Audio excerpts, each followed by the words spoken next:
think everybody on the planet kind of has a sense that we have a crisis in mental health. The rates are going up. So many people are suffering. Their lives are ruined by mental illness, depression, bipolar, schizophrenia, all of it. People haven't been able to figure out like this really simple question: what causes mental illness?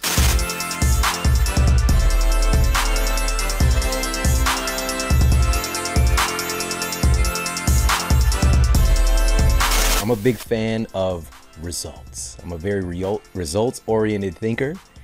And for me, I'm always looking at what are the actual outcomes in various treatments, various, nutrition protocols. And I think that we have this belief about efficacy and innovation when it comes to treatment for mental health today.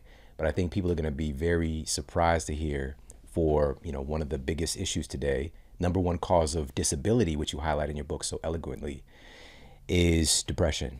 So can you talk about the real state of affairs with depression and our kind of modern treatment for depression? How is it actually working out right now? It's a really important question. And, the field will say we have tons of evidence-based treatments and people should get help for depression. And if they get help for depression, our treatments work. And if we just got more people help, everything would be fine. And the reality is we've got dozens of different antidepressants. We have tons of different psychotherapies, psychodynamic and cognitive behavioral and all sorts of things. We've got ketamine injections. We've got electroconvulsive therapy. We've got transcranial magnetic stimulation and other things. So with all that treatment, you'd think we would be doing a pretty good job. But as you mentioned, depression is now the leading cause of disability on the planet, above all other medical diagnoses. And it's not because people aren't getting treatment, it's because our treatments fail to work for far too many people. So if you look at the initial treatment for depression, if somebody comes in off the street with their first episode of major depression and gets treatment, gold standard treatment, an antidepressant and or psychotherapy, the statistics that usually get cited are 70% will have a response rate, meaning some of their symptoms will get at least a little bit better, but only 30% will have a remission of illness, which means that they will no longer have 5 out of the 9 criteria for depression. It means they will have 4 or fewer of the symptoms of depression. So put another way, if you come in for treatment for depression and get gold standard treatment, there's a 70% chance after 6 months that you're still going to have depression. The whole thing. You're going to meet full criteria for depression. And even more people than that 70% are still going to have some lingering symptoms of depression. When researchers followed people with depression for 12 years and looked like what happens to them long term, like how many of them are really getting better and staying better, the really shocking and sad news is only 10% of people went into remission and then stayed in remission. That means 90% of people who get treatment for depression, the depression keeps coming and going, it doesn't go away, and they still have symptoms. And on average, people in that study had serious symptoms of depression more than half the time. That is just outrageous. So we're talking 9 out of 10 people who are seeking treatment for this issue that's become so pervasive in our society. Again, you said the number one cause of disability, right? So this is above cardiovascular issues, low back pain, which is another big one. Whatever the case might be, this is the top thing today. It's depression. And our treatments are only helping successfully, really mapping things out long term, 1 out of 10 people, right? So 90% of folks are not getting adequate treatment or not really figuring out what the root cause is. And so with that being said, again, there's an appearance of innovation and of efficacy. We've got so many different things that we throw at people. But is it working? That's the question, really. And for us to just take a good look, step back, take a meta perspective, like, this is not working very well right now. We need to kind of recalibrate. But we're not really doing that. And is this a result of just kind of getting educated on what we should be doing and just kind of getting locked in tunnel vision on treating people like this? I think the real answer is that people don't know what to do. Well-meaning psychiatrists and neuroscientists and administrators, I think everybody on the planet kind of has a sense that we have a crisis in mental health. The rates are going up. So many people are suffering. Their lives are ruined by mental illness, depression, bipolar, schizophrenia, all of it. But the answer is that people haven't been able to figure out, like, this really simple question: what causes mental illness? So we're just shooting in the dark. We're just trying this treatment, that treatment. We don't even know how a lot of these treatments work. We just know they kind of sort of reduce some symptoms. So we're just shooting at the dark, throwing anything we can at it. And the sad reality, as you said, is it's not working. Yeah. Now, this is so revolutionary because not only in the first part of the book, you're really deconstructing the paradigm that we're experiencing right now in so many different ways. And it is amazing because it gets to the place where I can really accept this alternative theory, which once a theory actually has so much credibility and you've been able to replicate it again and again and help people to be able to be empowered in their bodies, like it starts to really teeter into like, this might be something for us to focus on. And if you could, can you talk about some of the individual factors that go into depression? Because what we tend to see is we see a manifestation of symptoms, right? It's like a cluster, and that's how we diagnose. So can you talk about what the field is doing right now currently as far as depression, which you mentioned 5 out of 9 symptoms, something like that, like being able to take one away and that's like seen as a success, right? So what are these various symptoms? Is this genetics? Is this like, is this events that happen in our lives? What are the things that we're looking at here? So, that is like the holy grail question in the mental health field, is essentially what exactly is causing it. And right now we use this thing called the biopsychosocial model, which says no one knows, but we know some of the factors that play a role. And they include biological, psychological, and social factors. And so we know that genetics might be playing a role, seem to play a role, because these disorders run in families. So that must be genetic. We can come back to that if you want. But other people talk about neurotransmitters and the chemical imbalances. Others talk about hormonal imbalances. We know thyroid hormone plays a role, but women's hormones play a role. Like some women experience definite mood symptoms around the time of their periods or postpartum. They can get severe postpartum depression or even psychosis. Other women experience mood symptoms around the time of menopause. So we know hormones are playing a role. We know people with type 2 diabetes have much higher rates of mental illness and depression. But there are all sorts of psychological and social factors too. Trauma, stress, adverse childhood experiences. All of these things we know play a role and put people at higher risk for developing depression and other mental disorders. But how do all those things fit together? Nobody knows. And right now it's because, well, the brain is just so complicated and there's so many different factors. How can we possibly make sense of them? It's an impossible puzzle. It is a complex, overwhelmingly complex, impossible puzzle. And that's why our field is struggling so much. It's not because anyone has bad intention. It's not even because they're not really trying hard. It's just because they're just overwhelmed by all of these different factors and the complexity of them. Yeah, that's the thing too, is that we are inordinately complex, but we tend to treat people the same, or at least again in these very pithy boxes. And this speaks to, even when we're talking about this conglomeration of inputs, for me, this really highlights the fact that no 2 cases of depression are the same. And that should be startling, like for us to really get that. And yet we might have these, cookie cutter, this little Entenmann's box of assorted things that we can go to. But this is why we might see relieving of a symptom or the worsening. That's the other part that you're bringing forward in the conversation is like, what if this treatment is making people worse? And that in of itself, again, is going to ruffle some feathers, but we have to be honest about this. And it's pretty well known at this point in certain circles, but not by the public at large. It should be well known to everyone. I mean, if you read the package inserts for all of the psychiatric meds that we dole out, they come with pretty significant warnings. We know that antidepressants can induce mania or bipolar disorder. Other people report like pretty severe sexual dysfunction. A lot of people report weight gain. When you start to get into other psychiatric meds, lithium, antipsychotics, mood stabilizers, the side effect list gets longer and more severe.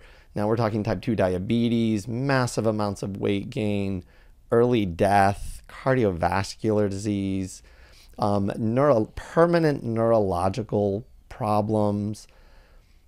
And again, right now, every clinician knows all of that. And we say, well, that's the price we have to pay. These disorders are ruining people's lives. We have to try something. And these are the only tools we have available. But as you and I just discussed, it ain't working. Yeah. Like we're putting people at risk for these horrible side effects. You know, for a disorder like depression, for a 10% chance of long-lasting remission of your illness. Nobody talks about that. And I think it's really unfair. I think it's really unfair to the people who are suffering and whose lives are ruined by this, because they go to their doctors trusting. They go to their doctors begging for help, crying in tears, like, please help me do something.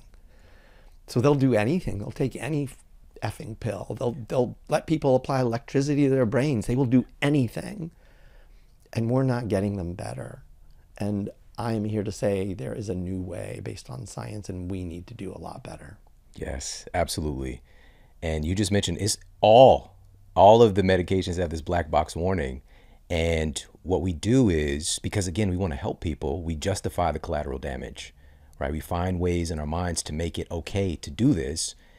And again, seeing very few people actually getting well, but we hang on to that, you know, especially again, if you see one person, even yourself, if something works for you, you think it works for everybody. You know, it's just these natural biases that we have, but it can become dangerous when we have a bias take place within a group of people who are in such a place of influence. And like you said, when we're in pain, we just want to get out of pain, and we'll do whatever it takes, you know, whatever is advised by the person that we're entrusting in, because we just want to get better. And, you know, with that said, I mentioned genetics earlier. I want to share this study. We'll put this up for everybody on the screen. This was published in PLOS One, Public Library of Science 1. The title of the study is Genetic Factors Are Not the Major Causes of Chronic Diseases. Now, we've known this for a while, again, and this can get published in a prestigious journal, but we still keep bringing that card up, right? And obviously it does play a factor, but there's something that trumps all of this, and it's the field of epigenetics, which has been around for quite some time as well, but it's even deeper than that. And this is what probably the most remarkable thing about spending time in your world and learning from you and reading your book was the influence of our mitochondria and epigenetics. Let's talk about that.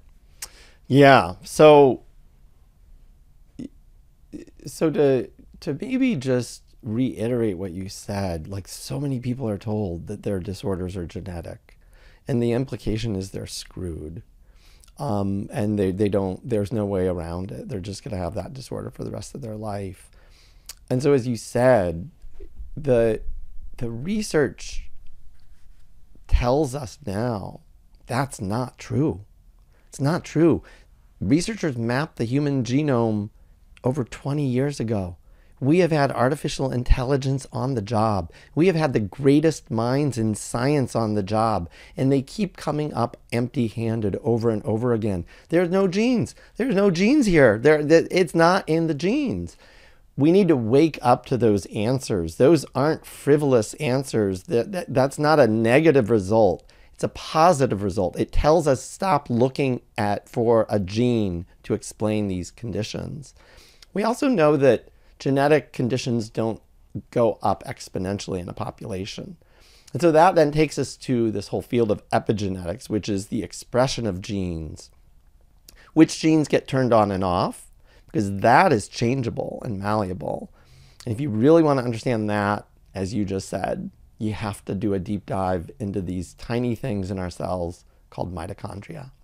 And once you understand mitochondria, you can actually start to understand epigenetics, for instance, because they are the single most powerful signal that control the expression of different genes in our cells.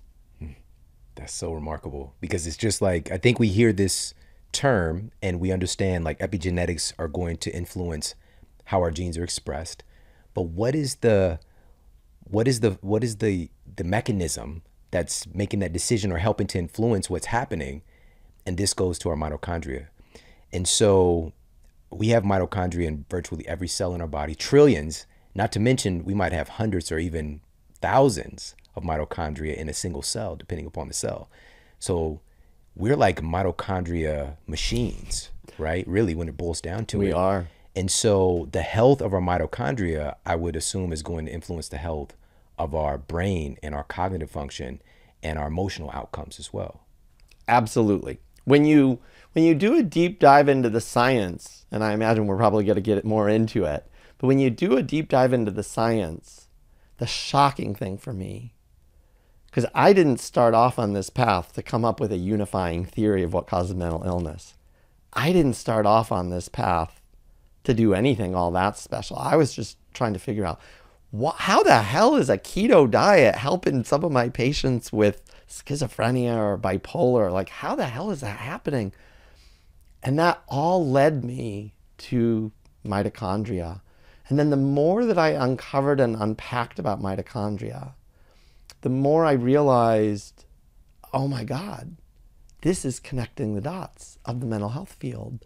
Mitochondria are involved not just in epigenetics, but they're involved in the production and regulation of neurotransmitters, of key hormones like cortisol, estrogen, testosterone, progesterone, of inflammation. They help turn inflammation on and off.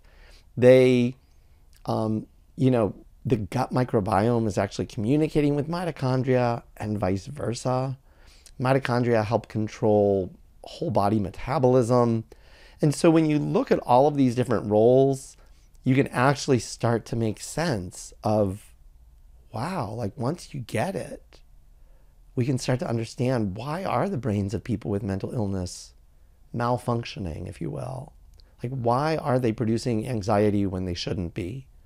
Or why are some people just plagued with chronic depression and it won't stop? Or why are some people having hallucinations and delusions? Once you understand mitochondria, how the powerful roles and the very different roles they play in the way cells function, we can actually start to connect all of the dots and put them together. All right, this is starting to paint a picture here. We're going to do the real work of understanding, even when we're dealing with a particular set of symptoms, right? A symptom cluster. This is going to be unique to us, and the role of our practitioners and also ourselves as well is to be able to put the pieces together, because we're all so unique and each of us has a unique way that our puzzle is fitting together. But there, as you just mentioned, a unifying theory here. There's a unifying causative agent that has to be addressed here that is synonymous with humanity, really life on this planet. And this has to do with metabolism, right? Now, here's the problem, and you know this as well. When we hear the word metabolism, we put it into another pithy box. We think about burning fat. We think about, calories and things like that. But truly, metabolism for me is everything about life, right? It's just like, I remember when I was in college and I took this personal trainer certification, and the lead person who was teaching us said that if you don't eat breakfast in the morning, your metabolism isn't on. And so I just parroted that thing. And one day it hit me like, if my metabolism isn't on, I'm dead. Like, it just doesn't make sense, And even our immune system, for example, there's this whole entire growing field of immunometabolism and looking at the metabolic function of our immune cells and how it's utilizing energy, creating waste products, growing, developing, sharing data, all that has to do with metabolism. And for the first time, truly, you are highlighting how our metabolic health is really the tip of the spear when we're talking about our mental health epidemics. These two things are intimately connected. Let's talk about how that is. Absolutely. So, I'll start with something that might on the surface seem shocking, but usually when I say it, people are like, oh my God, it can't be. Wow. But yeah, no, that kind. At the same time that we have growing epidemics of obesity and diabetes in our population, those are metabolic disorders. We also have a growing epidemic of mental disorders. And it's across the board. A lot of people don't realize that. It's all of the mental disorders, essentially. It's not just anxiety and depression, but they are the most common disorders. So they're the ones that get talked about the most because they affect the most people. So that's fine.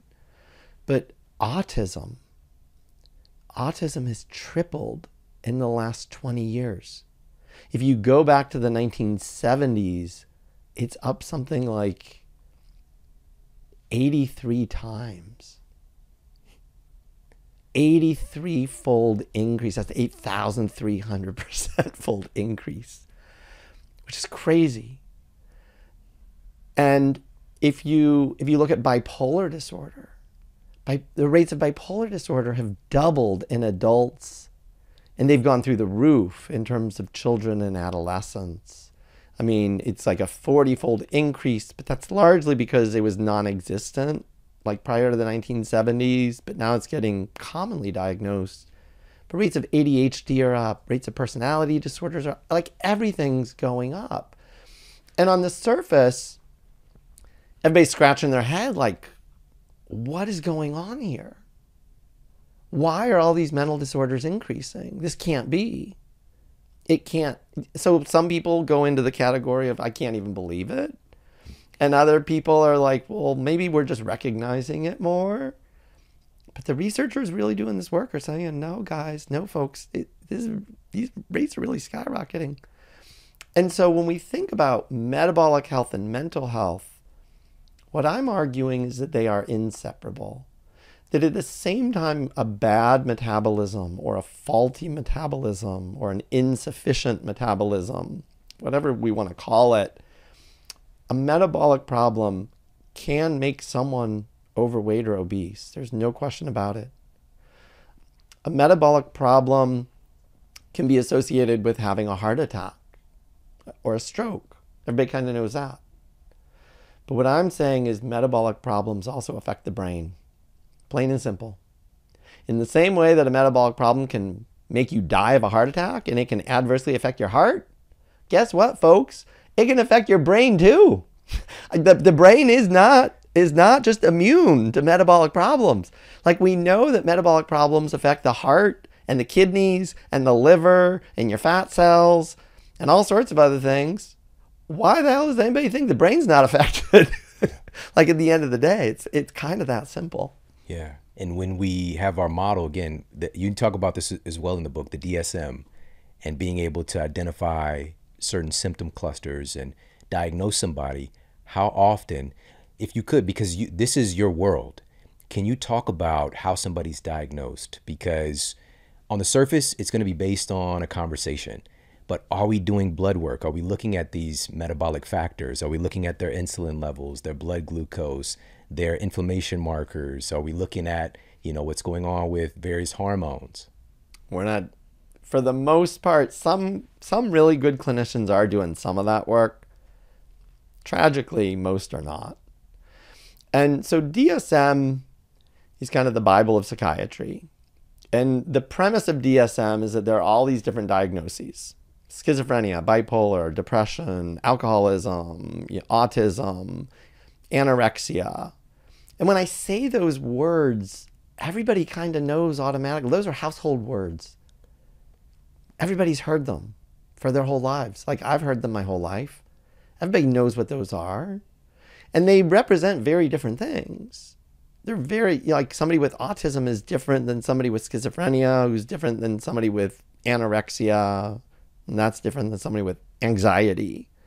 And so on the surface, DSM makes sense. But the reality is DSM is just a bunch of syndromes. It's a word we use in the medical field to describe a constellation of symptoms when nobody knows what the hell's causing it. And that is what all of our diagnoses are. Everything in psychiatry, by definition, is cause is unknown. As soon as we know the cause, it goes into another field. If we know that the cause is multiple sclerosis, if we know the cause of your depression or your hallucinations is multiple sclerosis, it's no longer a psychiatric disorder. It's now called MS, and we have treatments for that. So psychiatry is left with everybody that we're kind of like scratching our heads like, we don't really know what causes this. So on the surface, DSM makes sense. The problem with DSM is two things. Really three things. One is something called heterogeneity, another is called comorbidity, and another is called validity. So heterogeneity means if I look at two people with schizophrenia, they can actually look very different from each other and have very different symptoms. Two people with depression can have wildly different symptoms. One might be oversleeping and suicidal and gaining weight, and the other might be losing weight and, not able to sleep at all.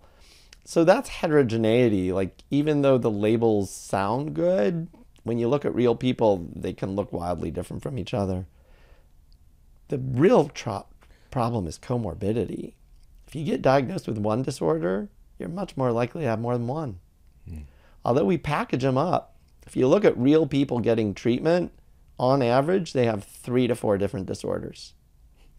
And that means if I look at a group of people with schizophrenia, they're more likely to, say, have depression and OCD. But if I look at a group of people with anorexia, they're more likely to have depression and OCD. And if I look at a group of people with alcoholism, they're more likely to have depression and OCD.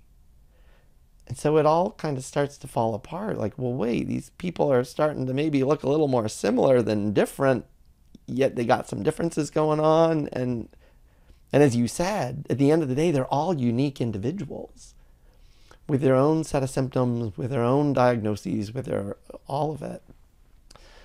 And ultimately, when you look at validity, none of the diagnoses are valid constructs. And meaning that although everybody thinks schizophrenia is a real disease, and trust me, the symptoms that people are having are real. I'm not here to deny that mental illness exists. I'm not here to say that it's not a real thing. It is a real thing. When somebody is hallucinating or delusional, that's a real thing. But the label schizophrenia actually is not a real biological diagnosis. And although some people are probably like, Chris Palmer, you sound like a quack. You can't, well, what the hell are you saying? You can't say that.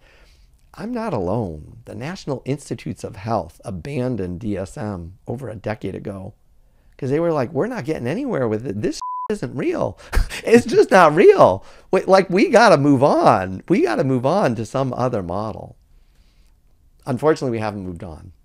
Right. Yeah. And we were talking about this before we got started and how long it takes. A major revelation can come about, and published in a prestigious peer-reviewed journal, proven, takes on average about 17 years for it to get integrated into conventional education and start to be used in practice. And this is why I'm so grateful that you wrote this book to get ahead of the curve, to get this information into people's hands, to empower folks now. Because also, again, people struggling with these conditions would love to have help like yesterday. But often so much of that perceived help is not helping. And also it's disempowering us further because we become so, I think this brings us back to this important distinction, which you already brought this up, and I'm going to say it really clearly here. In conventional medicine and treatment, we've separated the mind and body. We've separated the brain and the body. And it's it's ludicrous. It's completely stupid to do that because it's all existing in the same organism. If there's something going on truly, like with your knee, it's affecting your brain and vice versa. Like every single cell in your body is connected to the other and communicating data back and forth constantly. We do know that there are some principles that can really cause major disruption with that communication, major disruption with organs and organ systems. And one of those hallmark things is inflammation. And of course, you address that, but also I love this in your book, you keep bringing it back to causality as well, because just because we have inflammation, that doesn't mean inflammation is the thing. What's causing? Like, we got to keep on digging and investigating, but that takes work. And the way that our system of medicine is constructed, folks are not getting the time, even no matter how much efficacy they're wanting to broadcast or how much they want to help people. It's constructed in a way they're not able to take the time to actually find out what the root causes are, nor getting the training. And so this is a lightning rod. You know, this is something that you're bringing about a paradigm shifter here.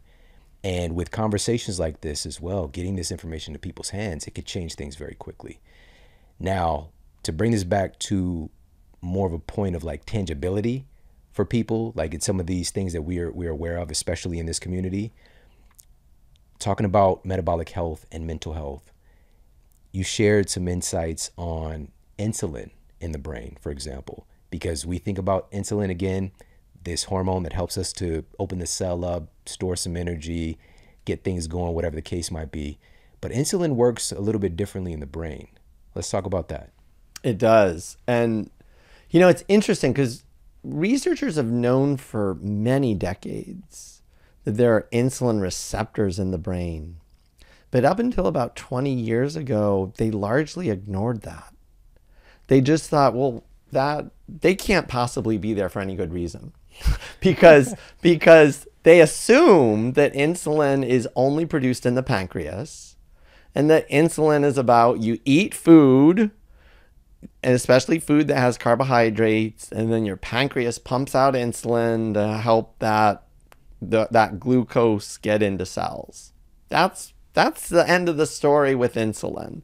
It's about eat carbohydrates, get those carbohydrates into cells for energy, and insulin is like the lock and key mechanism. Probably about 20 years ago, a group of researchers started diving a little deeper into insulin in the brain. And this has been an exploding area of research over the last 20 years. And what they've found is that insulin actually plays a really critical role in brain function. There are some lines of evidence that strongly suggest insulin is actually probably produced in brain cells, at least some brain cells.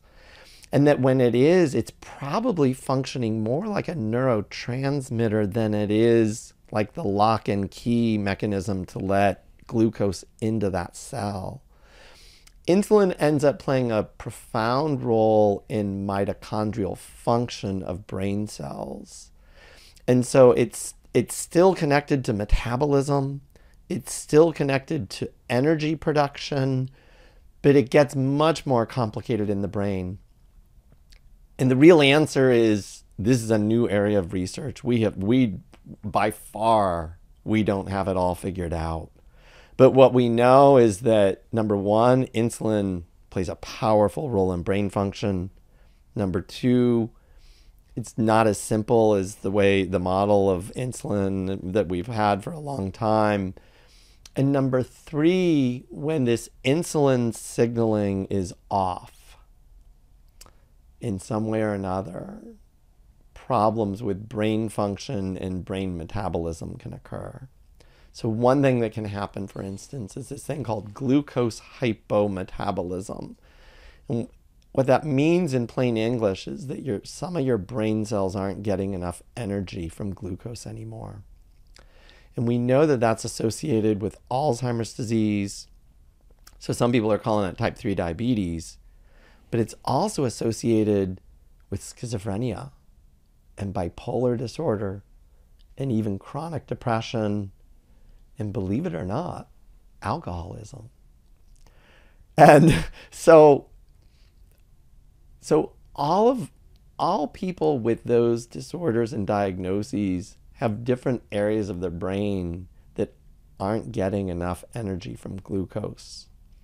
And we think insulin in the brain is probably related. It's not the whole story, it's not the whole thing. But at the end of the day, it's about brain energy. That's why I titled my book Brain Energy, because it's all about brain energy, getting enough energy to your brain cells so that they function properly. Yeah, I love this. This brings me back to, again, we tend to get tunnel vision. We make a discovery and it just becomes, this is the way that it is. And this reminds me of melatonin.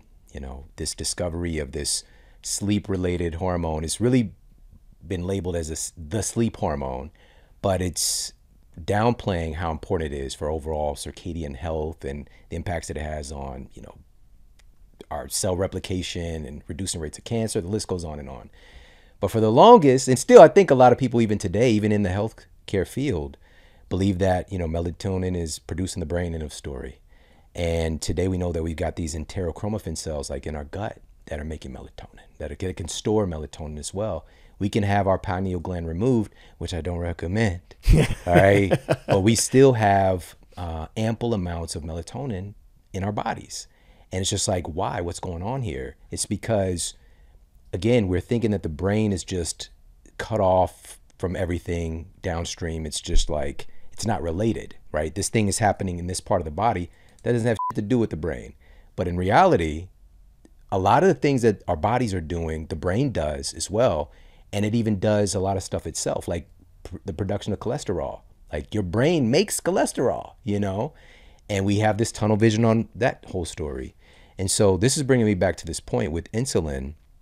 So we know that it has a more complex role potentially in the brain. And still, I just want to talk about the surface level understanding with insulin and what can happen. If, for example, we're eating a diet like we eat today, where 60% of the average American's diet is ultra-processed food.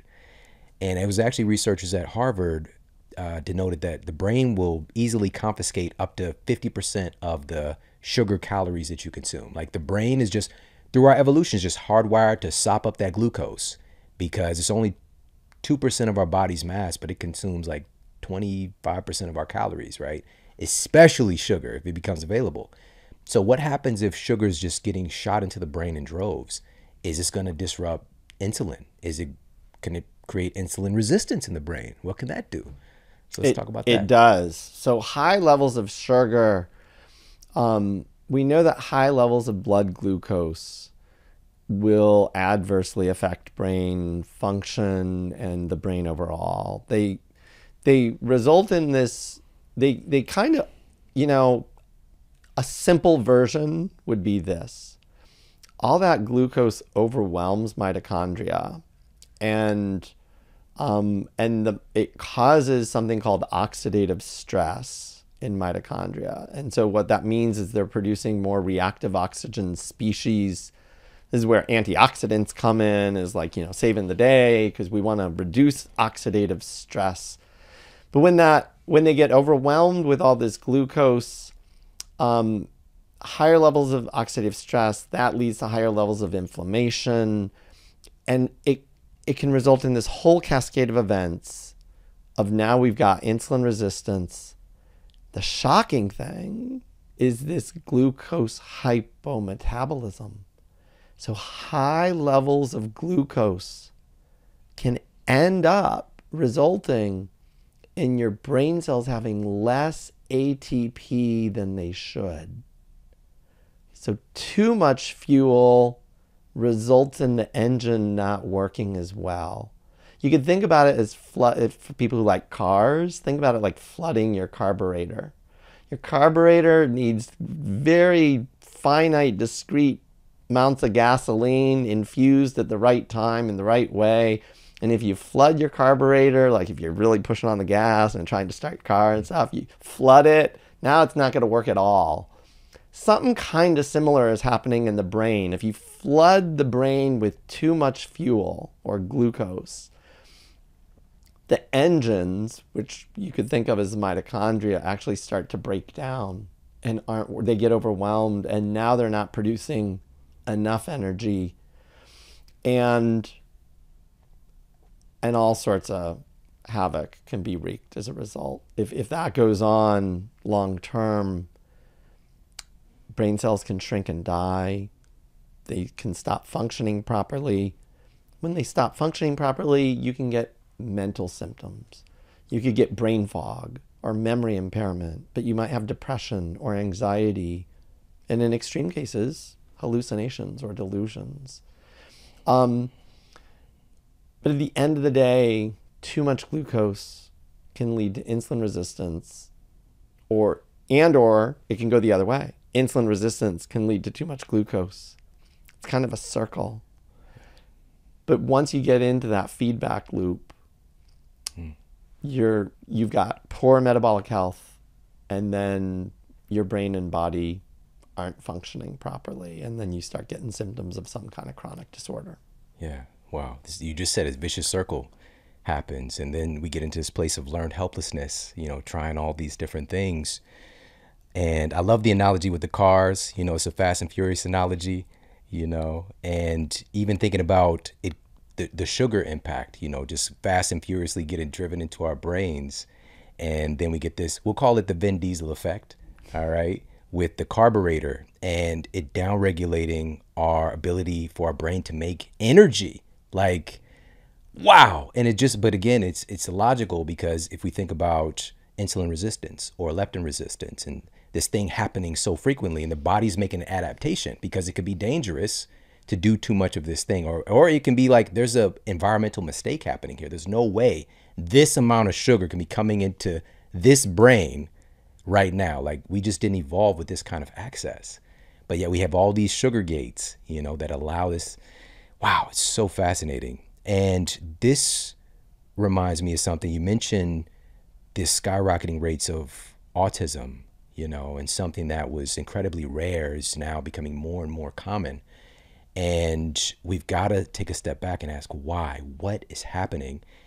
And there's actually some really sound evidence on this. Again, we think that in some cases, this is just happening, right? It's just, we don't know why, but we know that this could even have something to do with the metabolic health before the child even arrives here.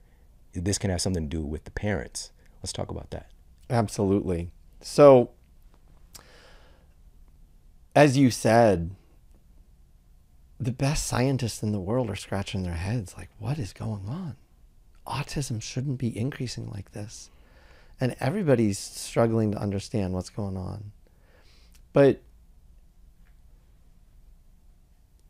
there are a couple of statistics that will help put this into perspective and be like aha.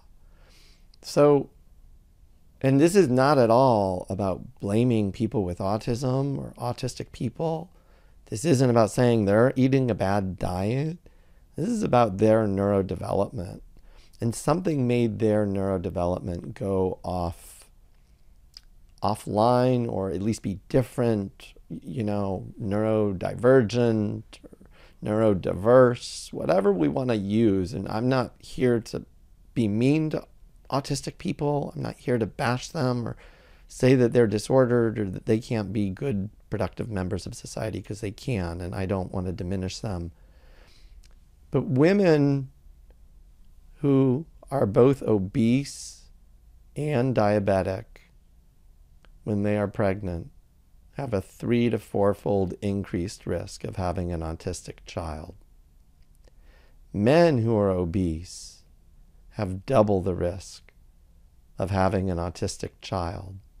There's something in obese men that's getting transmitted by their sperm to the egg that is resulting in autism, double the risk. So when people are like, why do we have these skyrocketing rates of autism? All you got to do is ask the question, do we have skyrocketing rates of obesity and diabetes in pregnant women and men who are their partners? Yeah. Well, look no further, folks. That's where this autism is coming from. And It's not about fat shaming, but it's about empowering people with knowledge and information. People who are obese, people who have type 2 diabetes, they have a metabolic problem. And I think they need to be given information. They need to be told what they can do about it. They need to be given real information, not just, eat less, just eat less. That's not helping too many people right now. So we need to be a little more sophisticated and give them empowering information. But that helps us understand where all this autism is coming from. Yeah. It's a shame, really, that we have to make that caveat, that this isn't about shaming anybody. This is about empowerment and education, because we know that all-cause mortality, every single thing that can take us out early or dramatically damage our livelihood, increases like exponentially as we venture up in, becoming overweight or obese. And it is what it is.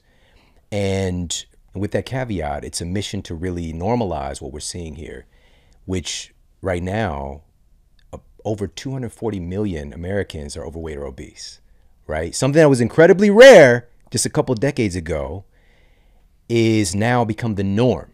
It is abnormal to be metabolically healthy. And it's a shift in framing. And then we've got to think about, if that's the case, if we're shifting this framing and people are not doing well with their health, with their mental health, with their happiness and success and all the things that we strive for, let's normalize suffering. Let's normalize obesity. Who's profiting from that? Who's benefiting from that reframing, right? This can put some power back into our hands in one perspective, and I realize that, which is, we also, on the other side, we were marketed to for so long that you should be, this stick figure, model-esque, whatever. This is the epitome with all the, the movies and the magazines and this particular thing. And if you don't fit that mold, you might think less of yourself. No, humans come in so many wonderful shapes and sizes. We're talking about being a healthy version of you, whatever that looks like. And so we're speaking to metabolic health, and not even somebody having a higher BMI, because even that, there's going to be genetics, there's going to be environmental factors, and how your kind of printout, your expression is going to be. And you can be robustly healthy and not fit into the cookie cutter BMI. But we know what we're talking about here. We're talking about when we're venturing into places where we're developing insulin resistant. We have, high rates of inflammatory biomarkers. And so you just shared something. Again, I really want people to get this with the rising rates of autism, and getting ourselves healthier as a species is obviously going to be able to have outpicturing benefits on our children, which another part of this with our children, the rate of obesity in children has tripled since 1980. Like, this is beyond genes. It's not just the genes. We're sharing the lifestyle with even our pets. Yeah. Even our pets, Dr. Palmer. So let's circle this conversation back to metabolic health, because we've been putting puzzle pieces together. We've talked about insulin, we've talked about the mitochondria, and we've talked about one of the bigger concerning issues of autism. We've talked about depression, anxiety. But as you shared earlier, everything's on the rise, from physical ailments to mental ailments. We're not doing well. We need to make a change. What brought you to the conclusion that our metabolic health is influencing our mental health so deeply, and why specifically? You mentioned it in passing, so I don't want to glance over it. You mentioned a ketogenic diet was found to be helpful for a myriad of different mental health issues. Let's talk about that. So it's probably good to tell the chronological story there. So that actually starts with my own personal story, believe it or not. So, and we don't have to go into great detail. I'm happy to if you want to. But so I struggled with mental illness when I was a kid. Had all sorts of adverse childhood experiences. At some point, my mom developed a chronic psychotic disorder. I went to live with her, left all my siblings behind. She and I were homeless together for a while. It was like a show. I almost didn't graduate high school. I was ready to drop out, and like somehow pulled myself together, end up in, college, to figured out how to do really well there, and then ended up in medical school, and I'm doing pretty well, and I did really well in med school, and then end up in a Harvard residency. And at that point, I'm diagnosed with metabolic syndrome. And I'm doing everything right. I'm technically not overweight.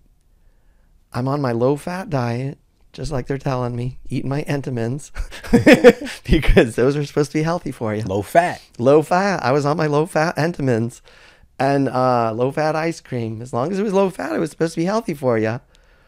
So I was doing it. I was exercising pretty regularly, but I was diagnosed with metabolic syndrome.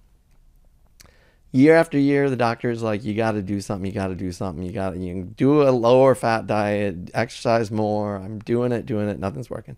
I finally break down and do a low carb, what ended up being a ketogenic diet. And within 3 months, my metabolic syndrome's completely gone. The shocking thing to me were the changes in my mental health. Like, I noticed dramatic improvement in mood, energy, concentration, sleep. Like, everything was getting better. So I start telling friends and family about this, and the ones who are doing it are like equally saying, oh my God, I feel so great on this. So within a couple of years, I start using this in patients in my clinic who have treatment-resistant depression. They've already tried 30 different antidepressants, mood stabilizers, all sorts of pills. They've tried shock treatments. They've been in decades of psychotherapy. Nothing's working for them. I'm like, what do we got to lose? Like I'm going to see if any of them want to try this diet and see if it helps. Few of them try it and get dramatically better. But I was kind of on the down low with all that, because I'm like, keto diet, low carb diet, I'll get fired. I'll lose my license. I don't want to be making trouble. I'll just lay low and just offer it to the people in front of me and try to help whoever I can. And then everything changed in 2016 when one of my patients with schizoaffective disorder, which is a cross between schizophrenia and bipolar, he asked for my help to lose weight. And he had been tormented by his hallucinations, delusions. He had tried 17 different medications. None of them worked. He weighed 340 pounds. He was basically a hermit.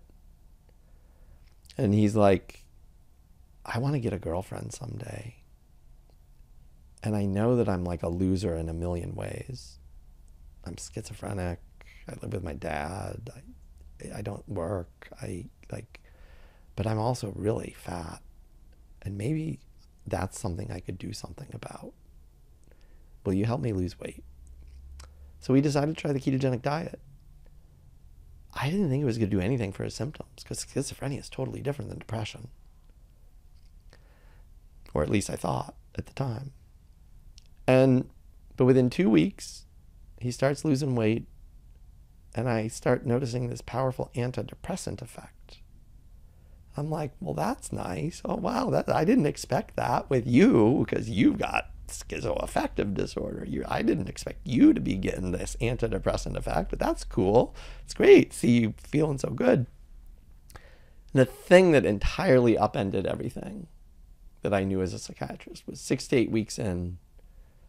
He's like, those voices that I hear all the time? They're going away.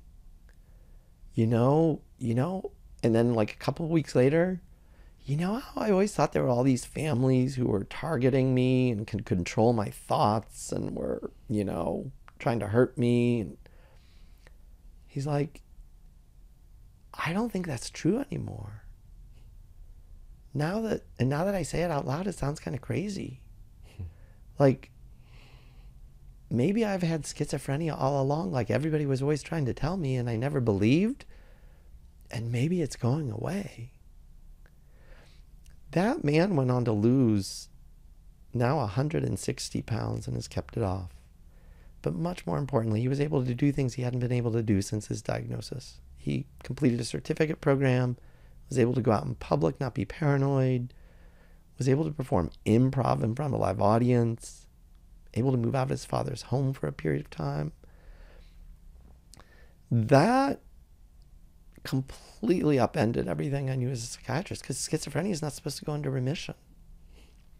So I quickly became an expert in the ketogenic diet for mental illness. And for those listeners who maybe not know this, although the keto diet's a weight loss diet, it's also an evidence-based treatment for epilepsy. And that was really important to me as a psychiatrist, because we use epilepsy treatments all the time in psychiatry. So I did a deep dive into all the science that we know, the neuroscience, like how is the keto diet stopping seizures? And does that play a role in mental illness somehow or another? And I quickly did all that and figured out, oh my God, this is a match made in heaven. This makes sense. Like there's all this science literature to back me up. Like this is a real thing. Like somebody needs to be taking this seriously. Like, so I start publishing articles in academic journals.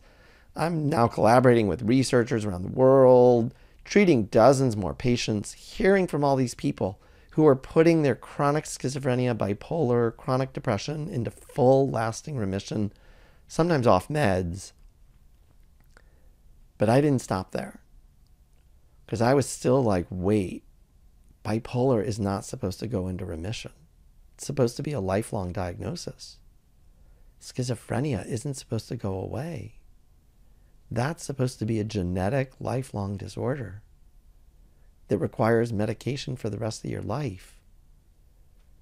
These cases that I'm seeing, these people that I'm seeing, and it wasn't just my practice, it was people from around the world reaching out to me, clinicians, researchers, patients, just individuals, just sharing their stories with me.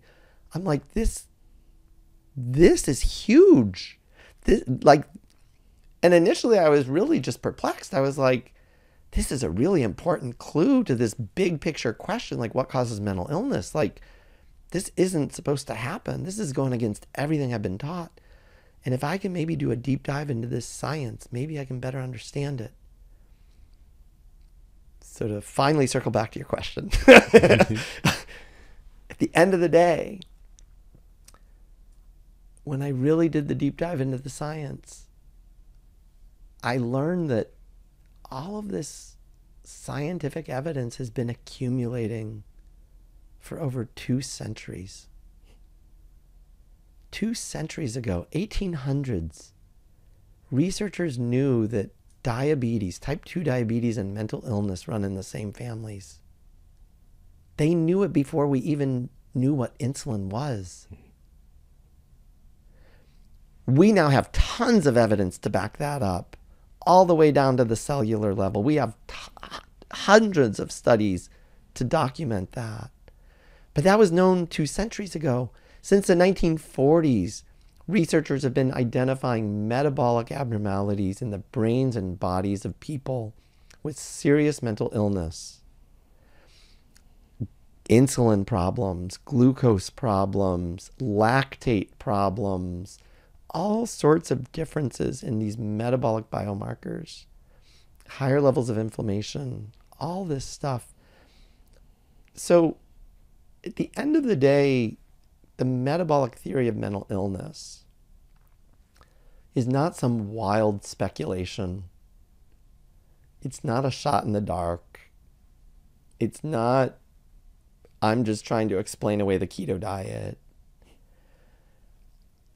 The metabolic theory of mental illness is taking all of the research that we have, all of it, every single piece of it, the biological, psychological, and social research that we have, and putting it all together. But once you see the big picture, new solutions become obvious. And the frightening thing is that I can actually understand that maybe some of the treatments we're delivering are actually doing harm.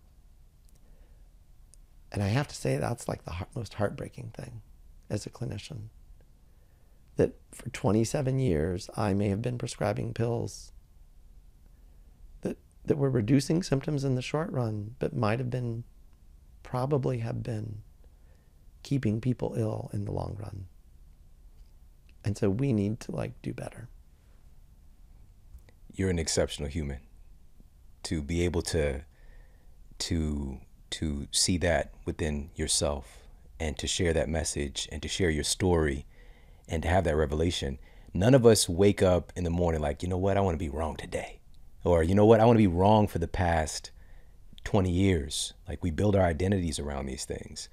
And I think what makes you so exceptional is that you are a results-oriented person and you kept seeking.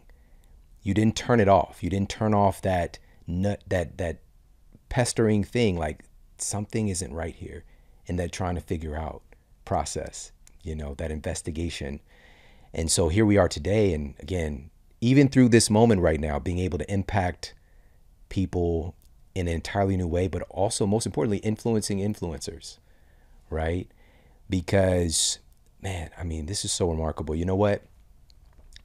From what you've already shared, it would seem obvious that what we eat impacts our mental health, right? It would seem obvious that the food we eat impacts our brain, our mood, our cognitive function, our behavior, because our brain itself is made from the food that we eat. All right? Our brain is made from the food we eat. Our neurotransmitters are made from food. Our hormones are made from food. These are providing the building blocks for our body to do all the things. But here's a part that can be missed, though. And even that piece, though, I went to a traditional university. We don't really make that cognitive connection. When we become a specialist in whatever it is, we don't realize as a cardiologist that heart is made of food, or gastroenterologist that gut lining is made from food, right? We don't really make the connection. But it's not just that the organs and neurotransmitters are made from food. It's the energy that allows everything to happen in between, right?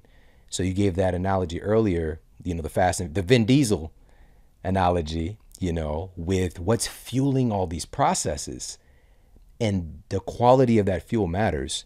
And I actually set aside this particular study because, again, understanding that nutrition deeply influences our mood, cognitive function, and our behavior is like, every single person should know this at this point in our evolution as a species. This was conducted by researchers at Oxford University. And I love your book because you keep on going back to causality and you keep questioning the questions. And so I'm going to highlight this, but then, we'll dive into some other pieces. But these researchers set out to find if providing more essential nutrients to young male prison inmates would have an effect on their violent behavior and misconduct. All right. Now, they complete this a double-blind randomized trial. All right. Double-blind randomized placebo-controlled trial. In your book, you highlight how difficult it is to have studies of this caliber looking at mental health because there's an ethical thing to consider here, right? What we have here, even though this isn't good, it's not a good situation, we have a ward study where some of these guys aren't going to Whole Foods. Everybody's getting the same thing. They completed a double-blind randomized trial that provided one group of inmates essential fatty acids supplement and multivitamin, multimineral, while another group received a placebo. Now, this isn't even just focusing on food with all those other cofactors. This is just basic stuff right here. The average length of the supplementation was approximately 4.5 months. So this is a pretty robust study period as well. During that period, the disciplinary offenses enacted by the young men receiving additional nutritional support dropped by 35%. This was nearly 30% lower drop than the placebo group. And what was especially eye-opening was that violent incidents of those inmates receiving additional nutritional support dropped by almost 40%. Now, these findings were so shocking, peers didn't believe it. So another set of scientists replicated their study. This was published in the journal Aggressive Behavior, pretty much the same outcome. And the reason that it was hard to accept is because no other treatment, no other therapy, no other intervention came close to the results that happened when they changed what they were eating or they changed their nutritional inputs, right? And so I want every single person to get this today. Our food, our nutrition it's the foundation of all this stuff. And so the question that I want to ask you is about and this is just a brief Back to the Future moment. When you mentioned some of the metabolic ramifications of particular drug protocols, which again, for some people, the protocols are effective and safe and all the things. But for the majority of the time, it's not working. But you mentioned some of the side effects being weight gain, being, other metabolic problems. Could this be because of this disruption that it could be having on our mitochondria or metabolic health? Is that why it's having those side effects? Absolutely. So before I go further, I do want to just be a responsible psychiatrist and say, for those of you listening, if you or someone you know is taking these meds and you are going to be appropriately alarmed, concerned, freaked out, please don't stop your meds on your own.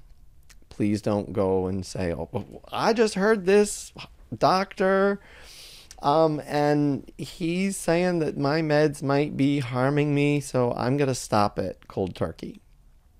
That is a recipe for disaster. And I don't say that lightly. I don't say that to stand in anyone's way of trying to slowly but surely and safely get off meds. I'm a huge fan of helping people get off meds, but I want them to do it in a safe way. I don't want people ending up in the hospital or psychotic or suicidal or dead. So please don't do that. But, that was actually one of the biggest challenges as I was developing this theory, is trying to understand that. Wait, I'm doing all this research and it's suggesting that metabolic health equals mental health. But we prescribe all these meds that impair metabolic health and they reduce symptoms. That doesn't make sense. And initially I was kind of like, well, I must be wrong. This theory can't be right.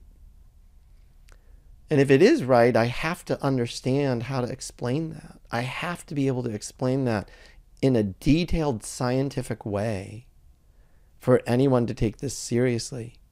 Because most of the psychiatrists and neuroscientists in our field will immediately, and I've talked with several, who point that out and say, your theory must be wrong because we prescribe meds that make people fat and diabetic and they reduce psychotic symptoms. So your theory has to be wrong.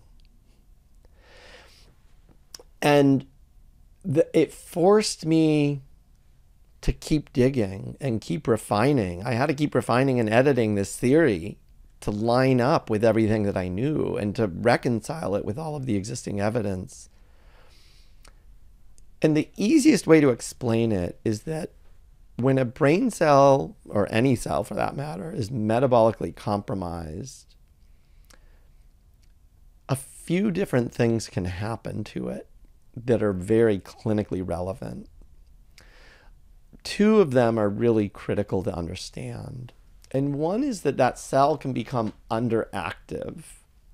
So in that sense, that makes sense to most people. Like if a cell doesn't have enough energy, it's just not going to work right. It's going to be sluggish in its performance, or maybe it's not going to perform at all. That makes sense. And that does explain a lot of symptoms of mental illness. So somebody with ADHD who can't pay attention or concentrate. Those brain cells that should be helping them concentrate and pay attention aren't working right. They're underactive because they're underfueled. And so that results in inattention or inability to remember things. Somebody with Alzheimer's disease, if their brain cells are really underfueled, that results in them not being able to remember something.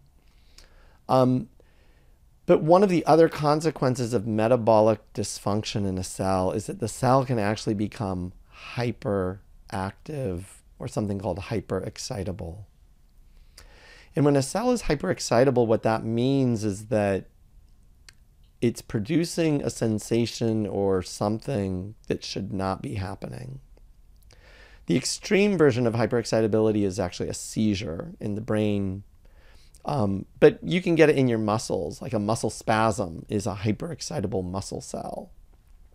So imagine that happening in a brain cell, like part of your brain cells are going into a little bit of a state of hyperexcitability, or it's not really a spasm per se, but you could think about it in the same way.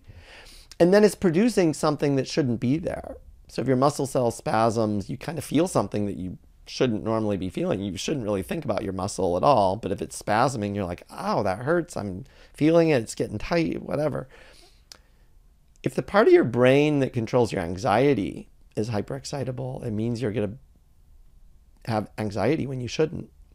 If the parts of your brain that control kind of your dream state, for instance, are hyperexcitable, it might mean you might hallucinate or have a delusion. So hyperexcitability is really common and is really important to understand. And that comes back to the question, so why would a medication that impairs metabolism be helpful? Like, why are we prescribing them? And at the end of the day, that is the fundamental thing, is that these hyperexcitable cells, the easiest way to stop them is basically suppress their metabolism altogether, to impair their mitochondrial function so that they can't work at all. And that will reduce symptoms, which is good on the surface and in the short run. The problem is that in the long run, you're making those cells even weaker. You're making those cells even more metabolically compromised, which means you're not healing, and which means that you may end up with a chronic disorder because of the very treatment you're using. Yeah, wow.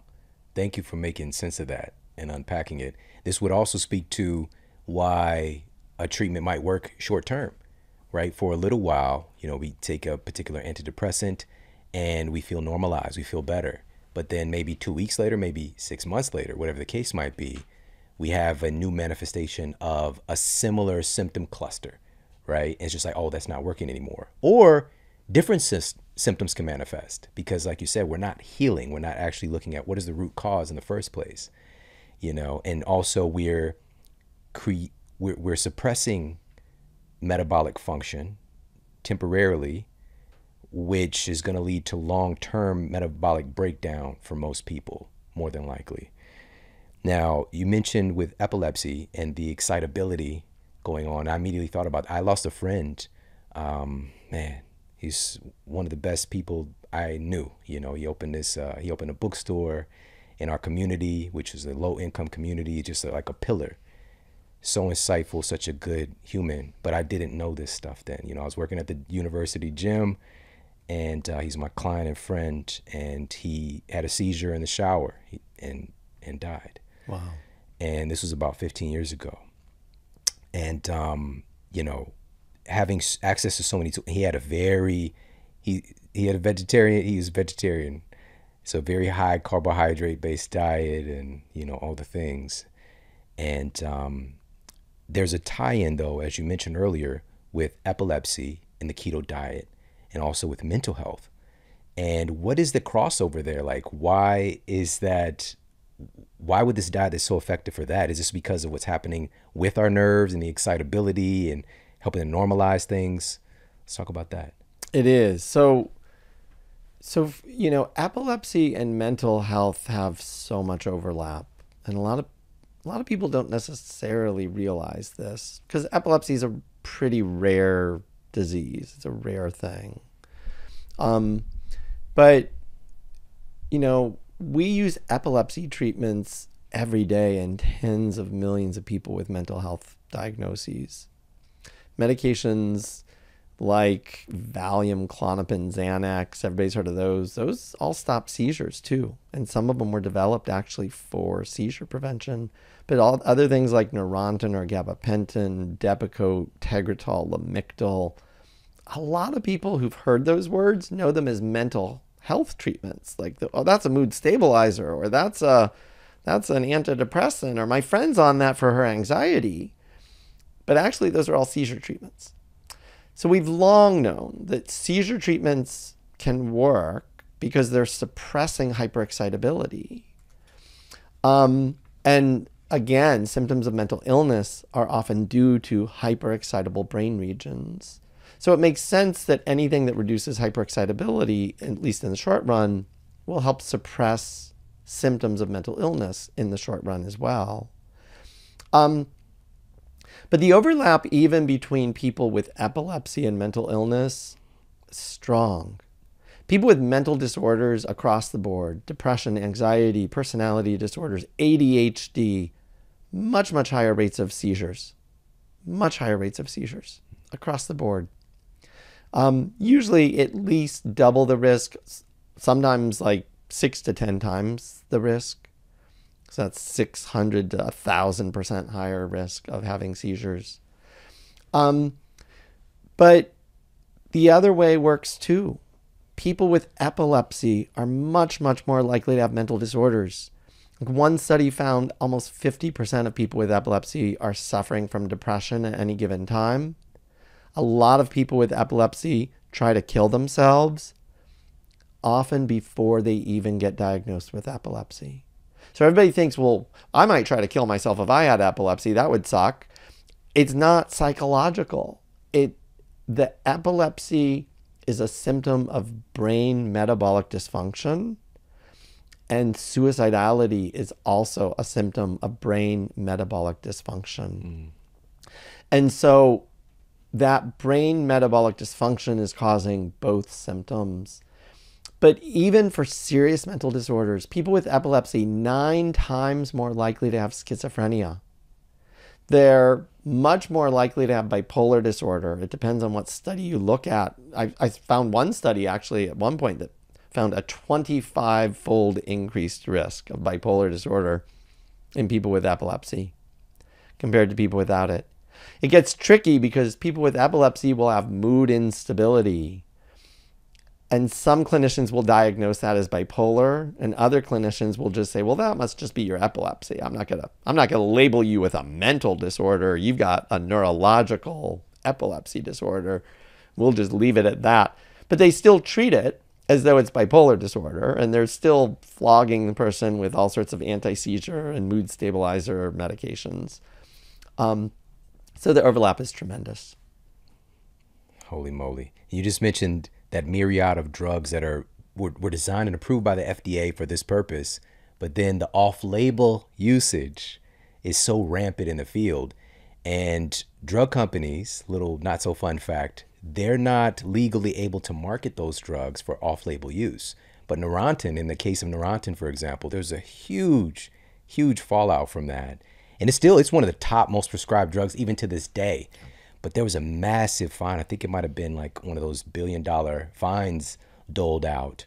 I believe was it Pfizer with Neurontin? I gotta look it up. Let me look it up. It was Pfizer? It was Pfizer. Okay. It was actually owned by a different company, and then Pfizer took it over. I think it was the other company that was primarily responsible for they had all of their reps basically telling everybody, use Neurontin for whatever ails people. It's good for bipolar, it's good for anxiety, it's good for alcoholism, it's good for dementia, it's good for everything. You should use Neurontin. And everybody was using Neurontin. And then the unfortunate news for Pfizer is that they took over that company and then got slammed with that lawsuit. And it was a big one again. And the premise was to discourage on the surface the off-label marketing, but it still happened. It's very pervasive, but it's also much more sleek today, that encouragement. And, again, it's still under the guise of helping people. And that's what this is really about. And you also, there's no shortage of you giving tools, practical tools in the book for helping people. We've painted a big picture. There's so much more, obviously, to the story. There's so much more, but you put the focus in the second half of the book into solutions, like looking at what are some of the lifestyle factors that are contributing to this epidemic of mental health issues, the dietary factors. Here are some changes that we can make. So let's talk a little bit about that. Like, what are some of the foundational things for us to really kind of take control of our mental health today, especially in the world that we're living in? And, so this is the really great news, is that it helps us connect all of the dots between metabolic health and mental health It helps us connect the dots with all the risk factors that we know about mental illness. So diet is one thing, and we could do tons of episodes on diet. I mean, there's so much to say about diet, but diet's a huge one. Exercise is an important factor. Sleep is really important. Stress, adversity, trauma is important to at least understand. Inflammation is important to understand. And a lot of times, this isn't about shaming. So you could get COVID, end up with long COVID, and have mental symptoms, have chronic depression or brain fog or something else. And that is probably because of the inflammation that you're experiencing from COVID. But understanding the bigger picture, how that's impacting your metabolism, and then understanding all of the different levers that you can pull to try to improve your metabolism, even though you were unlucky and got long COVID, can help people reclaim their health. So it's not just sitting around passively waiting for the long COVID to go away. It's thinking about, can I do something with my diet, exercise, sleep, stress, all these other things to try to repair my metabolic health? So inflammation is a big one. Substance use is a big one. So a lot of people are over drinking or using marijuana or vaping like a fiend. And those things, for better or worse, even though I know I'm raining on everyone's parade right now, but those things are not helping your metabolic health. They're just not. And any good athletic coach already knows that.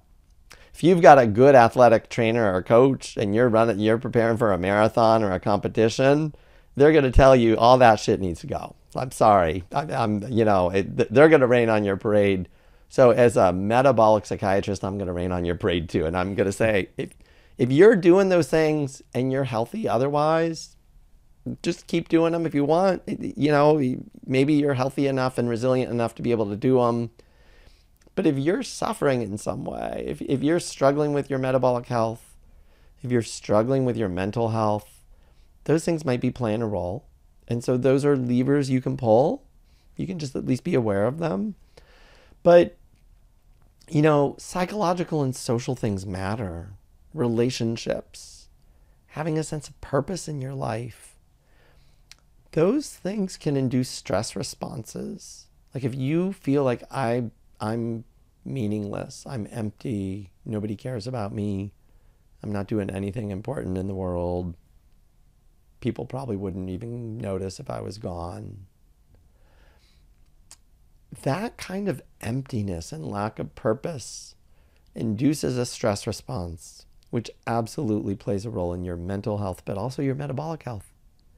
People like that are more likely to have heart attacks and strokes and die early deaths. It's all connected. And the solution for that person obviously is to start to work toward getting a sense of purpose. Reach out, find some community, find something that you can do, find a meaning, find something useful that you can do. So many people need help. So many causes, environment, pets. I mean, so many things people could find purpose in. Lots of choices, but all of them matter. So even though on one hand, I want to stress, it's not as simple as everybody go do the keto diet and you're all going to be cured. It's not that simple. All of these other things play a role. So in that sense, people sometimes are like a little overwhelmed, like, well, now it's sounding complicated. But on the other hand, when I say all those things, everybody already knows them. Yep. They're not, come on, folks. This is not new information. It should not be new information. You already know these things play a role in your health. And make a list of all the things that are probably adversely affecting your metabolic and mental health. And then come up with a plan. You don't have to do it right away. Yeah. It's a journey. It's not like you overcome these things overnight. But people can do it.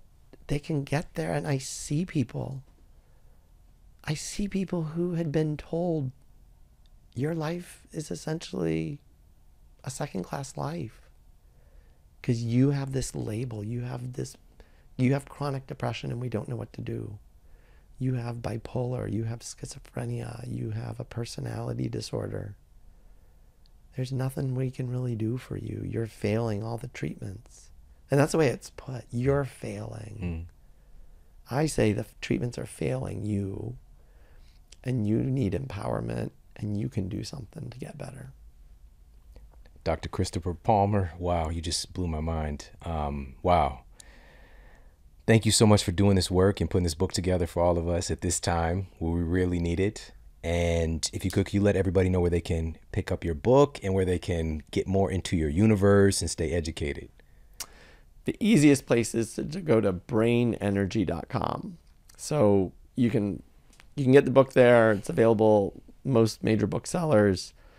You can also sign up for our newsletter. We're going to be giving out free information. I am really hoping to start a grassroots movement. Because at the end of the day, if people really understand this, if they really understand that the pills aren't working, not just for you and the people you know, and you all are thinking you're just unfortunate, unlucky people. But what I'm telling those people is, no, you're the mainstream. You're in the 90%. Hardly anybody's getting better. I want to start a grassroots movement. I want people to stand up. The mental health challenges are overwhelming. And so many lives are ruined and decimated. And we need major changes. And although I describe a lot of self-help treatments in the book, some people are going to need help. If you've got schizophrenia, if you're in an abusive relationship, if you're really hooked on alcohol or other drugs, you're going to need help. And that's okay. But I want those people to be able to get help. Yeah. We got to get these pillars right. You know, you mentioned those pillars with our nutrition, our exercise, our sleep, our relationships.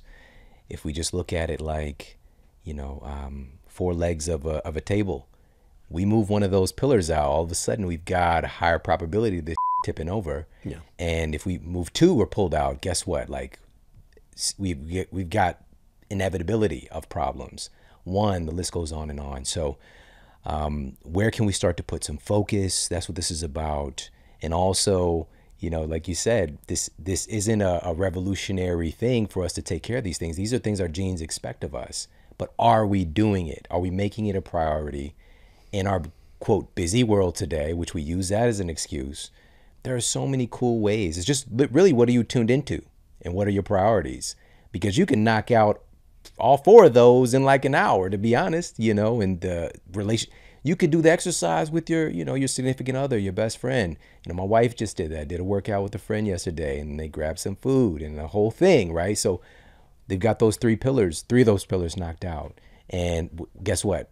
That fulfillment from the friendship, the exercise, kind of, making her need more, sleep for recovery, all things that feeds into the other thing. Bottom line, all of this stuff feeds into itself and each other. And thank you so much for putting this book together, because as I mentioned at the very beginning of the episode, you spend a nice portion of the book deconstructing why things are the way that they are. Why do we think the way that we think? That's leading us to making choices that aren't working. Now let's do stuff that is working. Hey, if you like this video, make sure to check out this video right here. So just to specify, vegetable oil is not coming from peas and carrots. It's coming from seeds, actually. So some people call it seed oil. And there's 8 of them that I recommend everyone just get out of their diet.